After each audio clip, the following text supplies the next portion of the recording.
वणीगडावर जाणाऱ्या भाविकांसाठी मालेगावात पोलिसांचा मोठा फौजफाटा।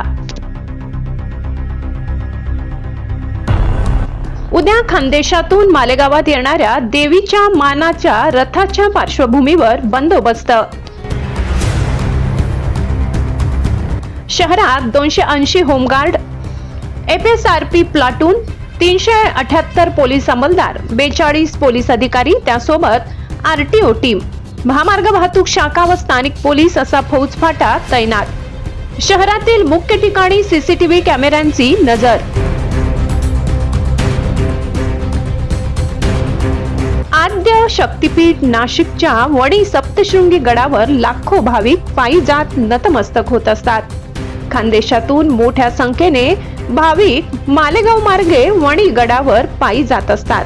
मालेगाव शहर संवेदनशील असल्या कारणाने पोलिसांना विशेष मोठी जबाबदारी पार पाडावी लागत असल्याने उद्या मानाच्या रथाचे आगमन खानदेशातून होत मालेगाव मार्गे गडावर जात आहे। त्यासाठी शहरात 280 होमगार्ड, एक SRP प्लाटून, 378 पोलीस अंमलदार, 42 पोलीस अधिकारी, त्यासोबत RTO टीम, महामार्ग वाहतूक शाखा व स्थानिक पोलीस असा फौजफाटा तैनात केला असून शहराच्या मुख्य चौक, रस्ते या ठिकाणी 20 CCTV कॅमेऱ्यांची नजर असणार आहे। वृत्त संकलन विभाग, गर्जना न्यूज, मालेगाव। सर, आता गडाची यात्रा चालू झाली आहे। धुळ्यावरून आणि खानदेशमधून लोक आता वणीगडावर चालले आहेत मालेगावच्या मार्गे।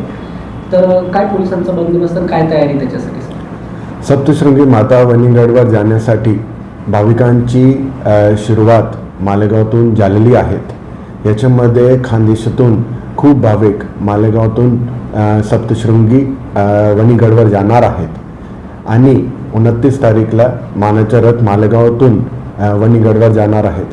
त्याच्यासाठी आम्ही परिपूर्ण बंदोबस्त लावला आहे। याच्यामध्ये 280 होमगार्ड, एक SRPची कंपनी, 378 अंमलदार आणि 42 ऑफिसर्स आहेत।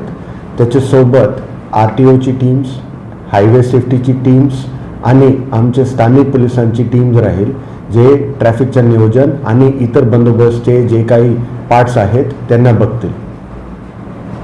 CCTV वगैरे असून काही नाही? आम्ही 20 स्पॉट्सवर CCTV कॅमेराचं नियोजन केलेलं आहे। काही जागेवर आम्ही भाविकांच्या जाण्यासाठी दर्शन फलक पण लावले आहेत। काही जागेवर जसे की मौसम पूल आहेत, जिथे मानाचा रथ उभा राहणार आहेत उद्या, तिथे आपण पाणी आणि इतर नियोजन केलेलं आहे।